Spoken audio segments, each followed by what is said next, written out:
Hi, there in Chicago, Mel here. The voice crying out from the wilderness of Malibu to lend that voice for your support and encouragement at your rally today.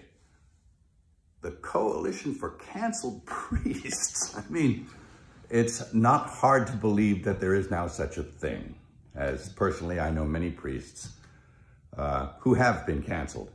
But not for the reasons you'd think. I mean, it's not like they did a hit-and-run drive and left the scene of the crime or embezzled church funds, stole the altar wine, or committed some other heinous crime. No, not at all. And who's persecuting them? Well, their own bishops. How's that? Yep.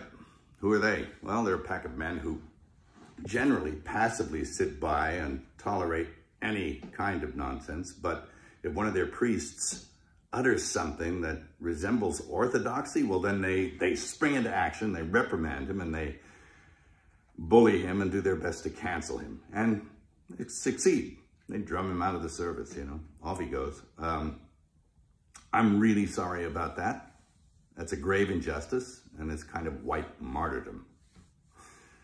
And it's nothing new. It really isn't. It's nothing new. And it's a symptom. It's a symptom of a very deep sickness that afflicts the church. It did not happen overnight. If anyone's familiar with the missives of Archbishop Viganò, he says that the seeds of erosion of the church were sown with the reforms of Vatican II, and I agree with him. He suggests even that we scrap the whole thing and go back and do it the way it was before. And it was a pastoral council after all. I mean, there was nothing wrong. It didn't need to be fixed.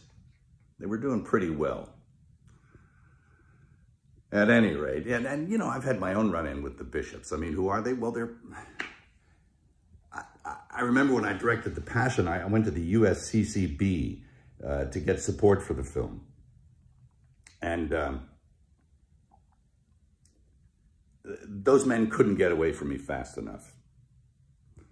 And all but a few of them turned their back on me. And it was pretty telling about who they were. A pretty insipid bunch. And it doesn't look like anything's changed. Geez, I remember back in the 70s,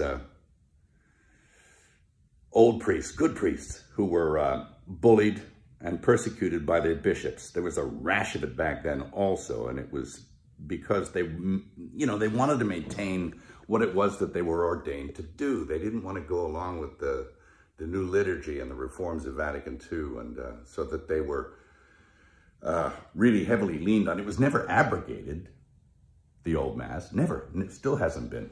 You can't. It's protected by quo primum. But they were bullied and badgered and put in insane asylums, and, it was pretty sad to watch. And this kind of thing is now happening again, so. And how are we supposed to know the good guys from the bad guys? Well, we were given a standard by which to judge them. By their fruits, you'll know them. By their fruits. Anybody seen any good fruit lately? Well, it's tough. And look, I'm a pretty sinful guy. I mean, I'm as venal as the next guy. But I know the difference between a shepherd and a hireling. And I think that the vast majority of these bishops are just a bunch of hirelings. And my question is, who's hiring them? I don't think it's Jesus. Is it Francis? Who's hiring Francis? Is it Pachamama? I mean, I think you need to look at the whole institution. And, I'll quote Archbishop Viganò again in saying that he believes that there was a parallel counterfeit church set up to eclipse the real one. He's suggesting usurpation or an inside job.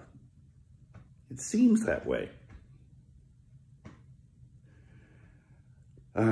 Anyway, of course, we know the gates of hell will not prevail against it.